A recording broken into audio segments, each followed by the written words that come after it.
Si tu es débutant et que tu n'utilises pas du tout l'IA, tu vas droit dans le mur de la future médiocrité. C'est un post que j'ai fait sur Twitter et il a fait exploser ce réseau social. Mon propos est assez simple, c'est que les juniors qui utilisent l'IA dès maintenant, ils vont sûrement devenir meilleurs que les médiors. Et entre nous, quand je parle des médiors, je parle de la majorité des développeurs qui font leur daily job et qui s'en foutent, qui ne sont pas du tout intéressés par Copilot ou tous ces outils et qui vont inévitablement se faire rattraper par la nouvelle génération. Mais ce tweet, il s'est fait exploser avec notamment ce genre de commentaires. Je suis junior et je trouve que l'IA est une des choses que je ne dois pas utiliser pour l'instant tant que je n'ai pas beaucoup plus de connaissances. Il faut arrêter d'être assisté à tout va. Si tu veux devenir dev, pour moi, c'est connaître, apprendre et pas être assisté H24. Et bah pour moi, ce genre de tweet, c'est l'équivalent de dire je préfère coder sur papier des algorithmes en C, il n'y a que ça de vrai. Non mais sérieux, si tu veux pas devenir assisté, arrête d'utiliser VS Code, arrête d'utiliser ton ordi et commence à créer tes propres applications de A à Z. Le métier de développeur, c'est être assisté. L'autocompletion, les couleurs dans ton IDE, tout ça, c'est être assisté. Et dans tous les outils qu'on avait, eh ben il y en a un nouveau. Et c'est l'intelligence artificielle. Que tu le veuilles ou non, comme VS Code, comme les IDE, tu vas finir par l'utiliser. Et d'ailleurs, c'est pas le seul qui a réagi mal à mon tweet. On a plein de pleureuses. Vraiment le pire conseil de dire à un junior d'utiliser l'IA. Oh non, non, non. Pour quelques cas, pourquoi pas, mais sinon tu devrais juste être un dev indépendant de l'IA pour la moindre complexité. Il faut comprendre et explorer les concepts avant de devenir senior. C'est pas en te nourrissant de réponses toutes faites sur ChatGPT que tu deviendras plus intelligent. L'IA est un outil à utiliser avec des bases. Laurent, expert, développeur depuis 50 ans, qui vient apprendre la vie à ses débutants. Ou Dada qui dit avoir 98% de son code fait par une IA, découvrir un bug et pleurer. Ce genre de commentaires, c'est des exemples de vieux devs, c'est des exemples de devs qui veulent pas changer, qui sont là, et j'en ai rencontré plein. Et même la majorité sont comme ça. Là. Les gens comme moi, un peu bouillants comme ça, on est une sacrée exception. Mais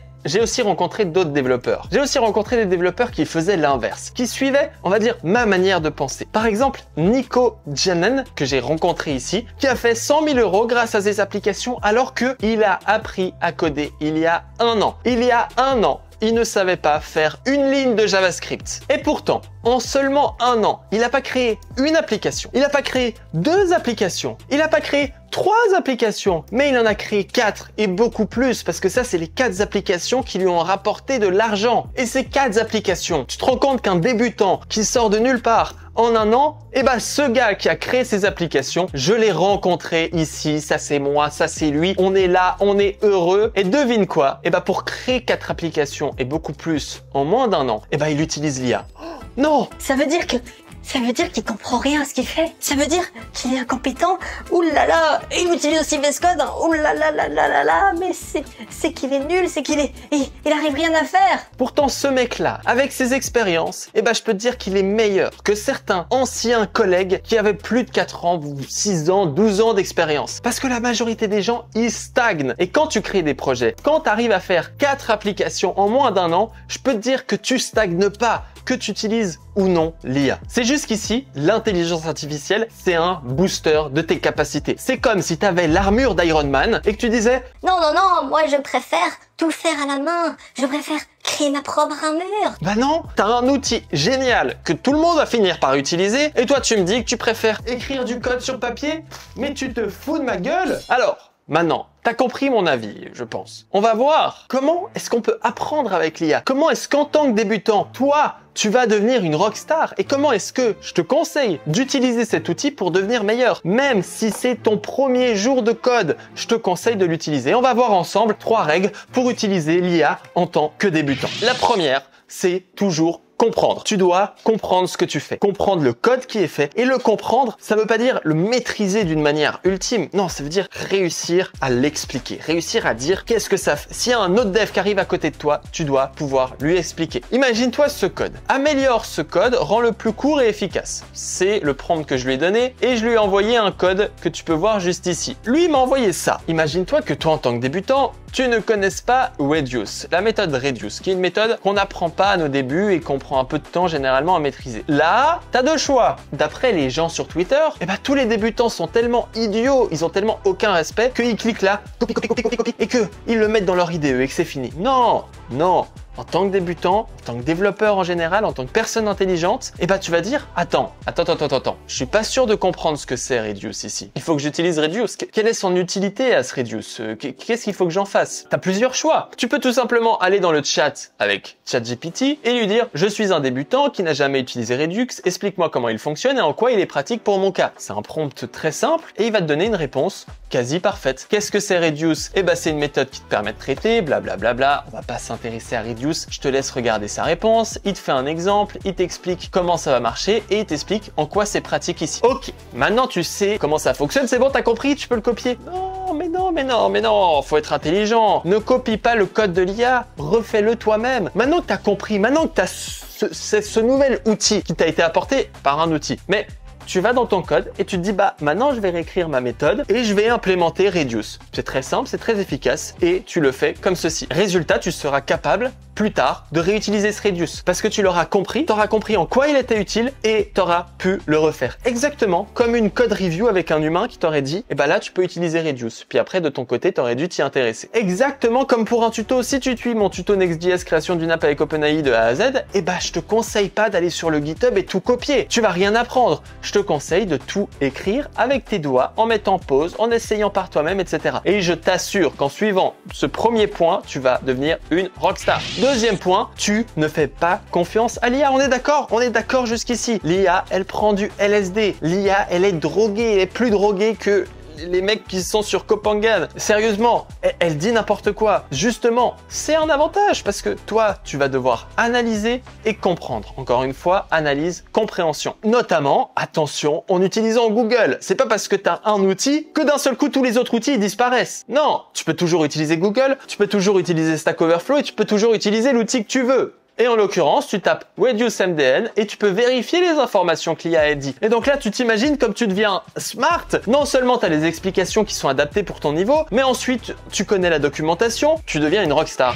Troisième point qui est le plus important, c'est la curiosité et l'expérimentation. Être curieux, expérimenter. Curieux, expérimenter, deux mots qui sont très importants. Qu'est-ce qui va se passer? Tu vas avoir un code qui est généré par IA. Tu vas l'analyser. La première étape, tu vas essayer de comprendre justement qu'est-ce que je sais, qu'est-ce que je sais pas, qu'est-ce que je pourrais expliquer à quelqu'un d'autre, qu'est-ce que je ne suis incapable d'expliquer. Puis ensuite, tu vas pouvoir expérimenter. Cette phase, c'est quand tu vas prendre le code, le réécrire, l'implémenter, l'expérimenter dans un IDE, dans un playground où tu veux, tu vas t'amuser avec ce code pour essayer de le comprendre. Moi, cette étape-là, c'est la plus importante, où je m'amuse à rajouter des console logs. Tu vois, par exemple, avec le Reduce, j'irai console log tous les éléments, etc. Et finalement, tu vas implémenter cette nouvelle feature dans ta codebase et ensuite, tu vas réeffectuer cette boucle. Le plus important, c'est expérimenter, curiosité, expérimenter, curiosité. Expérimenter, les amis.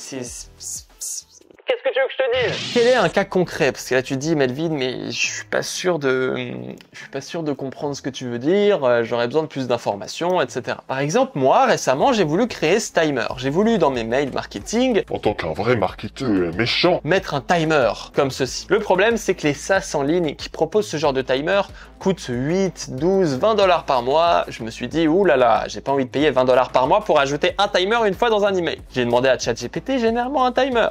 D'accord, voici comment on pourrait faire ce code qui satisfait tes exigences. J'ai mis un bon prompt, etc. Et là, il y avait tout un code et il y avait des librairies. Et ces librairies, première étape, analyser qu'est-ce que c'est ces librairies. Dans ce cas-là, je suis allé googliser, je suis allé lire des informations, je lui ai posé la question, qu'est-ce que c'est ces librairies, quel est leur rôle, quel est leur but, etc. Qu'est-ce qu'il y a besoin, et j'ai lu leur documentation, évidemment pas de manière exhaustive, de manière vite faite, histoire d'analyser ce code. Et ensuite, deuxième étape, je l'ai implémenté, où j'ai expérimenté, j'ai fait ce qu'on appelle un MVP, un Minimal Viable Product, et ici, je l'ai implémenté comme ceci, en mettant un fastify.get, en mettant le code, en utilisant les différentes librairies qu'il faut, en créant un projet Fastify, etc. J'ai intégré ce code et j'ai testé. Résultat, jusqu'ici, ChatGPT était pas très doué en UI, parce que on va se le dire honnêtement, l'histoire là, elle est pas bien placée, quoi. Je suis pas confiant de cette histoire. Et donc là, j'ai expérimenté